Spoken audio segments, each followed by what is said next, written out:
Hello മുത്തുമണീസ്, അപ്പം ഇന്ന് നമുക്ക് അടിപൊളിയുള്ള സ്വീറ്റ് കോൺ ഉണ്ടാക്കിയാലോ. അപ്പോൾ ഫസ്റ്റ് തന്നെ നമുക്കൊരു പാൻ അടുപ്പത്ത് വെച്ച് കൊടുക്കുക. എന്നിട്ട് അതിലൊരു ടീസ്പൂൺ നെയ്യോ ബട്ടറോ ചേർക്കുക കേട്ടോ. എന്നിട്ട് ബട്ടർ ഒന്ന് മെൽറ്റ് ആയതിന് ശേഷം നമ്മൾ പുഴുങ്ങി മാറ്റി വെച്ചിട്ടുള്ള കമ്പം ചേർത്ത് കൊടുക്കുക. എന്നിട്ട് നന്നായിട്ടൊന്ന് ഇളക്കി കൊടുക്കുക. ഒരു 1-1.5 മിനിറ്റ് അങ്ങോട്ട് ഇളക്കുക. എന്നിട്ട് ഒരു 4-5 ടീസ്പൂണോളം വെള്ളം ചേർക്കുക കേട്ടോ. വെള്ളം ചേർത്തതിന് ശേഷം നമുക്കിതൊന്ന് അടച്ച് വെക്കണം. അതെന്തിനാന്ന് വെച്ചാൽ നമ്മളെ കമ്പൊക്കെ നന്നായിട്ട് സോഫ്റ്റ് ആയിട്ട് വരാൻ വേണ്ടിയിട്ടാണ് കേട്ടോ. ഒരു 2 മിനിറ്റ് അടച്ച് വെച്ചതിന് ശേഷം നമുക്ക് അടുപ്പൊന്ന് തുറക്കുക. എന്നിട്ട് ഒരല്പം ഉപ്പിട്ട് കൊടുക്കുക. പിന്നെ ഒരു ടേബിൾ സ്പൂണോളം നമ്മൾ ഷുഗർ ചേർത്ത് കൊടുക്കുക കേട്ടോ. അപ്പോൾ ഷുഗർ നന്നായിട്ടൊന്ന് മെൽറ്റായിട്ട് വരട്ടെ. അതിന് ശേഷം നമ്മൾ 1/2 ടീസ്പൂണോളം കാശ്മീരി മുളക് പൊടി ചേർക്കുക.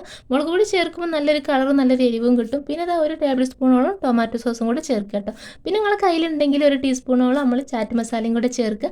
ലാസ്റ്റത്തെ പരിപാടിയാണ് നമ്മൾ അരമുറി നാരങ്ങ പിഴിഞ്ഞ് ചേർക്കുക കേട്ടോ. അപ്പോൾ അടിപൊളിയായിട്ടുള്ള സ്വീറ്റ് കോൺ ഇവിടെ റെഡി ആയിട്ടുണ്ട്. അപ്പോൾ വീഡിയോ ഇഷ്ടമാവുകയാണെങ്കിൽ ലൈക്ക് ചെയ്യുക. കൂടുതൽ വീഡിയോസിനായിട്ട് ചാനലൊന്ന് സബ്സ്ക്രൈബ് ചെയ്യുക കേട്ടോ.